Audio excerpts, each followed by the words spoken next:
¿Alguna vez te has topado con esos grupos que dicen tener, ya sabes, la verdad espiritual definitiva, como la única forma correcta de entenderlo todo? Claro, y eso es lo que hace que esta inmersión profunda sea tan intrigante. Ah, Vamos a explorar The Way International, no.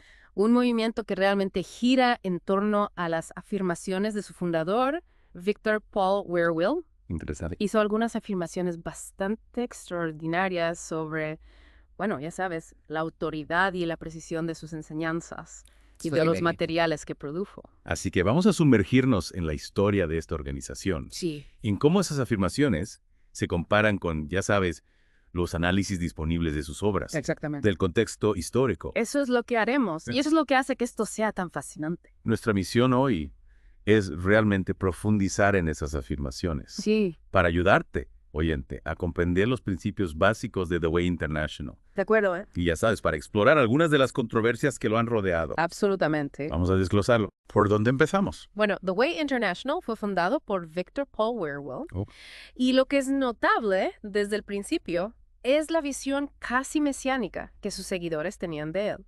de verdad. Sí, algunos lo veían como, ya sabes, figuras bíblicas importantes renacidas, Wow. como Jeremías, Samuel o incluso el apóstol Pablo. Interesante.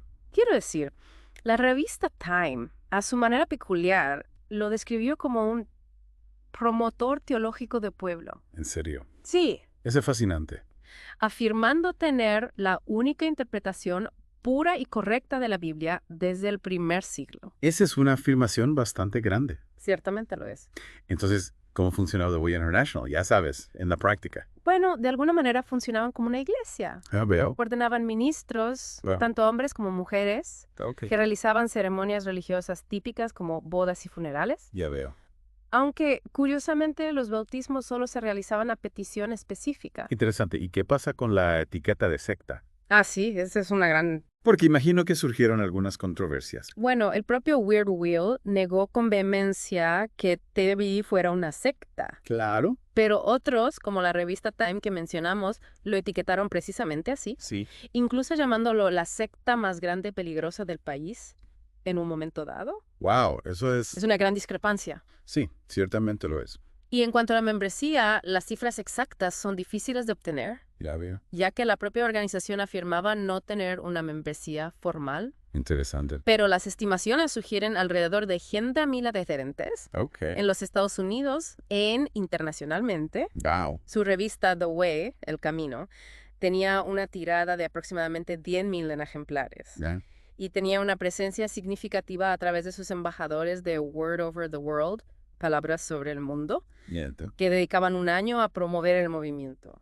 Entonces, tenemos a este fundador con algunas afirmaciones serias. Sí. Una estructura que se asemeja a algunas funciones de la iglesia. Y opiniones muy diferentes sobre si es un movimiento legítimo o potencialmente una secta, Ciertamente. lo que nos lleva a esas afirmaciones de autoridad bíblica única. De acuerdo. ¿Cómo se acercaba Wierwille al estudio de las Escrituras? Bueno, abogaba por un enfoque muy particular. Ok, Esencialmente descartó la idea de usar comentarios bíblicos. en serio. Sí, y enfatizó la confianza únicamente en su propia comprensión del hebreo y el griego originales. Interesante. ¿Y qué texto usó como base? Utilizó principalmente la versión King James. Ya veo. Recuerdo haber leído algo sobre un centro de investigación dedicado. Ah, sí, afirmó tener un esfuerzo de investigación continuo sobre ciertos versículos Ajá. en un centro dedicado.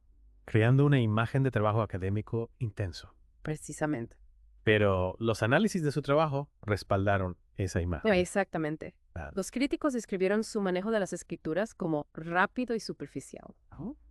argumentando que no se sostiene bajo los estándares razonables de la erudición. Rápido y superficial. Eso no suena muy riguroso. ¿De acuerdo? Sumerjámonos en algunos ejemplos específicos. Claro. Empecemos con Juan 1.1. Ok. ¿Cómo interpretó Wierwille ese famoso versículo? Bueno, se centró mucho en la palabra griega pros, Acá. que generalmente se traduce como con. Sí. Argumentó que pros en este contexto significaba junto con, pero distintamente independiente de. Y aplicó esa interpretación no solo a la relación de Jesús con Dios, sino también a la palabra escrita, Ya veo. o que él equiparaba con la presencia de Dios. Entonces está trazando esta fuerte distinción, Sí. casi separando a Jesús y la palabra escrita de Dios de alguna manera fundamental. Precisamente. ¿Y cómo se compara eso con la comprensión más tradicional de Pross. Bueno, la comprensión más común indica una asociación y comunión cercanas, Ya veo. enfatizando la relación íntima entre la palabra, entendida como Jesús, Ok. y Dios desde el principio. Esa es una desviación bastante significativa. Lo es. ¿Qué pasa con su interpretación de Génesis 1.12? Sí, Creo que también había algo inusual allí. ofreció su propia traducción mejorada de esos versículos iniciales Interesante. y también identificó incorrectamente una figura retórica llamada anadiplosis. Ok, ¿y qué es eso exactamente? Es una figura retórica Ajá. que implica la repetición de la última palabra o palabras de una cláusula al comienzo de la siguiente, Ya ve. como una cadena donde el último eslabón de una parte se convierte en el primer eslabón de la siguiente. Entiendo. Incorrectamente trata de encontrar este patrón en Génesis 1.12. Ya veo. Pero el texto simplemente no admite ese tipo de estructura. Ok, entonces, su traducción mejorada y este malentendido de la anadiplosis resaltaron algunas inconsistencias en su enfoque. Exactamente. Parece que estaba forzando el texto para que encajara con sus ideas preconcebidas. De acuerdo. Pasemos a Juan 1.12-13. Claro. Este involucra un cambio en el texto en sí, ¿verdad? Sí, en el versículo 13, donde la versión King James dice que nacieron, Ajá. refiriéndose a aquellos que creen en Jesús. Werwolf alteró a quien nació concebido, ¿En serio? argumentando que se refería al tocayo de Jesús Wow. y afirmando que este cambio era necesario para su teología. Ok, entonces, ¿tenía alguna evidencia manuscrita para respaldar este cambio? Bueno, curiosamente admitió que no había apoyo manuscrito. ¿De verdad? Su justificación fue esencialmente que la necesidad es la madre de la invención. Interesante. Sintió que el cambio era necesario para apoyar sus afirmaciones doctrinales, así que lo hizo. Fascinante. ¿Mencionó alguna otra traducción que respaldara su lectura de quién? Mencionó que algunos escritores del siglo II supuestamente aludían a esta lectura, Ya veo. sugiriendo que un texto anterior podría haber tenido quién en lugar de qué. Ok. Pero las traducciones como la de Weymouth y la de Thompson, que a veces citaba, Ajá. en realidad conservan o una fraseología similar, Ya veo. enfatizando el origen divino de quienes creen, Entiendo. no un singular tocayo de Jesús siendo concebido. Entonces su cambio textual realmente carecía de base académica. Pasemos al uso de Señor. Ok. Sé que J. Gresham Machen tuvo algunas ideas importantes sobre esto, especialmente en relación con la Septuaginta, Machen señaló que en la Septuaginta... que es la traducción griega del Antiguo Testamento, Correcto. prevalente en la época de Pablo. Sí. El título, Señor, Curios, en griego. Correcto.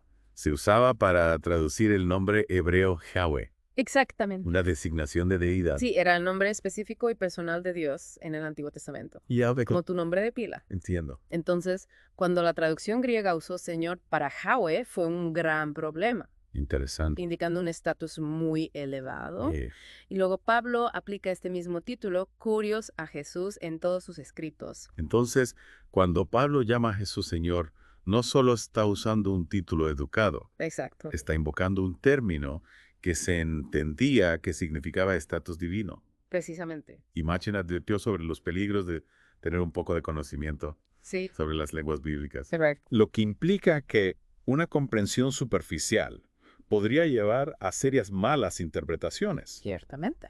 Y la comprensión del griego por parte de Wierwille lo desvió en otros casos. Sí, ofreció definiciones incorrectas para palabras griegas como metecho, que significa Uy. participar de cuiro. Pero él lo definió como tomar solo una parte, no todo, Ya veo. para que encajara con sus ideas teológicas sobre la participación de Cristo en la humanidad. Interesante. También tergiversó el significado de koinoneo, Entiendo. que simplemente significa tener en común, Ajá. añadiéndole la idea de plenamente, Ya. nuevamente para servir a sus propósitos doctrinales. Entonces, en lugar de dejar que el significado original guiara su comprensión, Correcto. estaba moldeando el lenguaje para que encajara con su molde teológico. Precisamente. Y ese patrón de tergiversación no se limitó a la traducción. No se limitó. También se extendió a su comprensión de las fechas y el contexto histórico. Sí. Hablemos de sus afirmaciones sobre las divisiones del Antiguo Testamento. ¿Cuál era su perspectiva única sobre eso? Afirmó que había 4 divisiones dentro del Antiguo Testamento, y estas divisiones se basaban en cuándo supuestamente se usaban los evangelios, Entiendo. ya fuera antes o después de Pentecostés. ¿Y qué evidencia usó para apoyar esta división? Bueno, Trató de usar el libro de Romanos, Interesante. sugiriendo que todas las escrituras anteriores a Pentecostés eran para nuestro aprendizaje. Ya veo. Pero aquí está el problema. Pentecostés ni siquiera se menciona una vez en el libro de Romanos. Oh, eso es un descuido bastante significativo. ¿Yo es? ¿Qué pasa con sus enseñanzas sobre Pentecostés? Particularmente con respecto al hablar en lenguas. Enseñó que hablar en lenguas es una manifestación absoluta. Ok. Usó la palabra griega lambano Ajá, para enfatizar esta recepción directa Ya. de recibir el Espíritu Santo. entiendo. Incluso afirmó que no había ninguna escritura que indicara que los creyentes no hablaran en lenguas Ok, cuando nacen de nuevo, interesante. y que lo contrario era cierto. Pero eso se alinea con los relatos bíblicos. Bueno, exactamente. Ah, no. La descripción en Hechos 2 describe fenómenos externos específicos, Ok. acompañando llenado interior del Espíritu Santo, Ya, como el sonido del viento, lenguas de fuego, hablar en otras lenguas. entiendo. Pero cuando el Espíritu Santo se derrama nuevamente en Hechos 4, Sí. la Escritura señala específicamente que todos fueron llenos, Ok, pero no menciona esas mismas señales externas, ya veo. lo que sugiere que las manifestaciones externas no eran el indicador único o absoluto. Interesante. ¿Y qué pasa con su interpretación de la palabra griega eis? Ah, sí, malinterpretó eis, que significa uno, Ok. en 1 Corintios 14, Ajá. para argumentar que la misma persona tenía que hablar e interpretar lenguas, Entienda. ignorando el contexto más amplio de la adoración ordenada. Parece que estaba tratando de crear una experiencia obligatoria a partir de algo que la Biblia presenta con más matices. Ciertamente. Pasemos a otra área donde se desvió Mm. de la comprensión tradicional. El momento de la resurrección de Jesús. Whitwell afirmó incorrectamente que Jesús resucitó un sábado por la tarde, basándose en un cálculo erróneo de un periodo de 72 horas. Ya veo. Y bueno, se equivocó en el punto de partida. Entiendo. ¿Y qué dicen realmente los relatos bíblicos? Afirman claramente que la resurrección ocurrió el primer día de la semana, Ajá, que es el domingo. por supuesto. Entonces, su afirmación del sábado por la tarde contradice directamente el registro bíblico. Otra discrepancia significativa. ¿Y qué pasa con la afirmación sobre la edad de Jesús cuando lo llevaron al templo? Ah, sí. Whitwell afirmó que Jesús fue llevado al templo a los 12 años, Ok, en lugar de los 13 típicos, ya veo. sugiriendo que se debió a una concepción ilegítima, citando una supuesta ley judía antigua. Una ley sobre niños concebidos ilegítimamente que eran presentados en el templo un año antes. Sí, Eso suena bastante específico. y no está respaldado por evidencia histórica o textual. No, la peregrinación anual a Jerusalén para la Pascua era una práctica estándar Ya veo. para las familias judías piadosas. Entiendo. Una cuestión de obediencia a la ley. Ok. No hay ninguna indicación en el texto de que esta fuera la primera visita de Jesús al templo, Ya veo. y ciertamente ninguna sugerencia de que estuviera relacionada con su concepción. Interesante. El Evangelio de Lucas incluso dice que sus padres iban todos los años.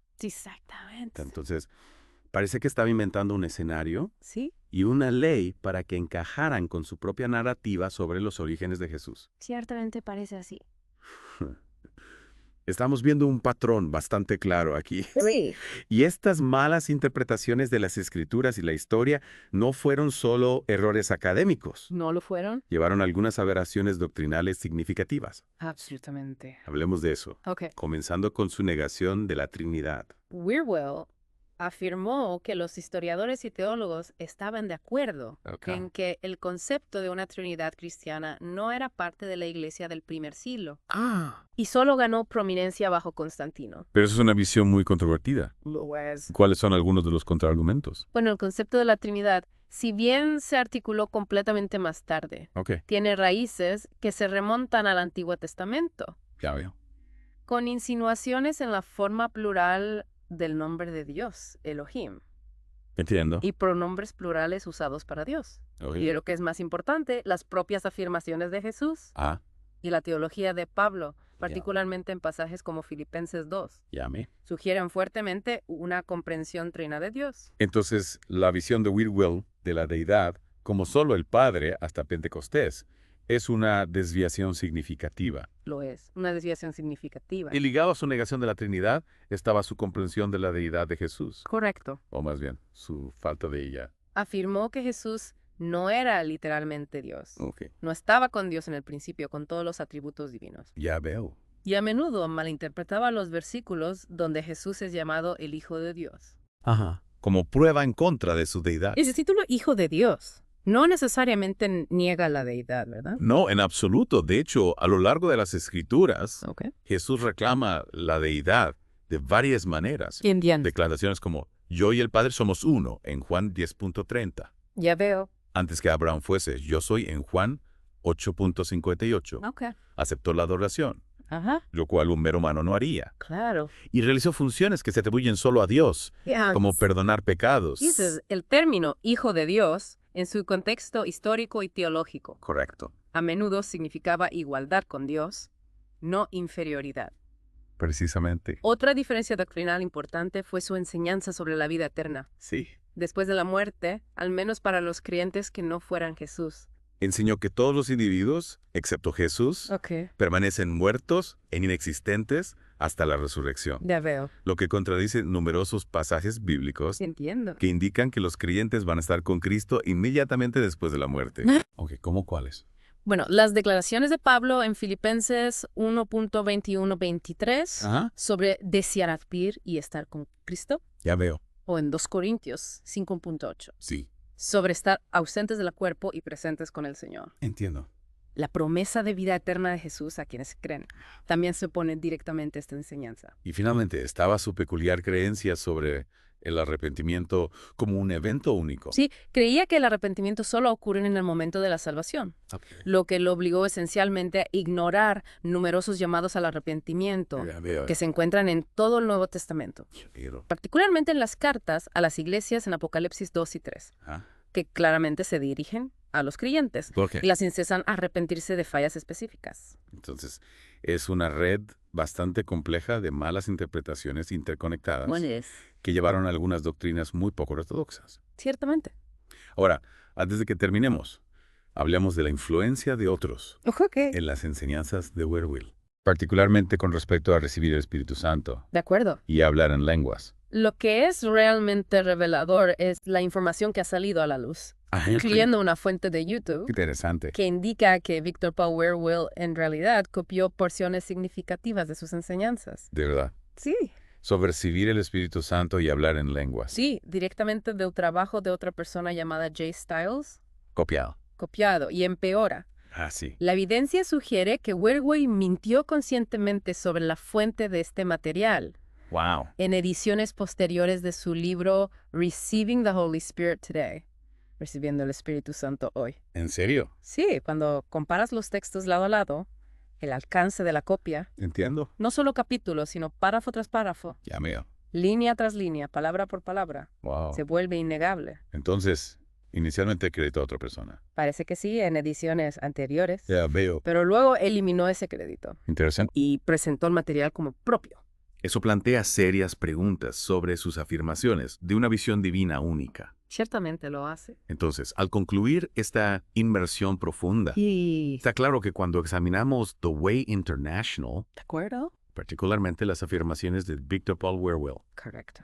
encontramos un patrón consistente Sí. de malas interpretaciones e inconsistencias Exacto. con respecto a las escrituras, la traducción y el contexto histórico. Ciertamente. Lo que estamos viendo no son solo diferencias menores de interpretación. No. Es un patrón consistente de torcer el significado original Correcto. para construir un marco teológico completamente diferente. Exactamente. Y para ti, el oyente, Sí. que estás interesado en adquirir conocimientos De acuerdo. y evitar la sobrecarga de información, Absolutamente. esta inversión profunda realmente resalta la importancia Sí. de evaluar las fuentes y las afirmaciones a fondo, Es crucial. especialmente cuando esas afirmaciones tienen un peso espiritual significativo. Ciertamente lo es, y es sorprendente Yes. cuántas de estas interpretaciones únicas Ajá. parecen respaldar consistentemente las desviaciones teológicas centrales de Wierwille, Ya veo. lo que sugiere un enfoque deliberado, Entiendo. en lugar de simples malentendidos. Absolutamente, necesitamos profundizar, Sí, comparar diferentes perspectivas, correcto. no simplemente aceptar afirmaciones extraordinarias, Exactamente. sin un escrutinio cuidadoso. De acuerdo. Entonces, aquí tienes una reflexión final para ti. Claro. ¿Cuáles son las posibles consecuencias? Sí. No solo para los individuos, Correcto. sino para movimientos enteros. Exactamente. Cuando las interpretaciones de textos fundamentales se basan en lecturas selectivas Sí. y afirmaciones demostrablemente inexactas. Esa es una gran pregunta. Es algo que vale la pena meditar. Ciertamente lo es. Mientras continúas tu propio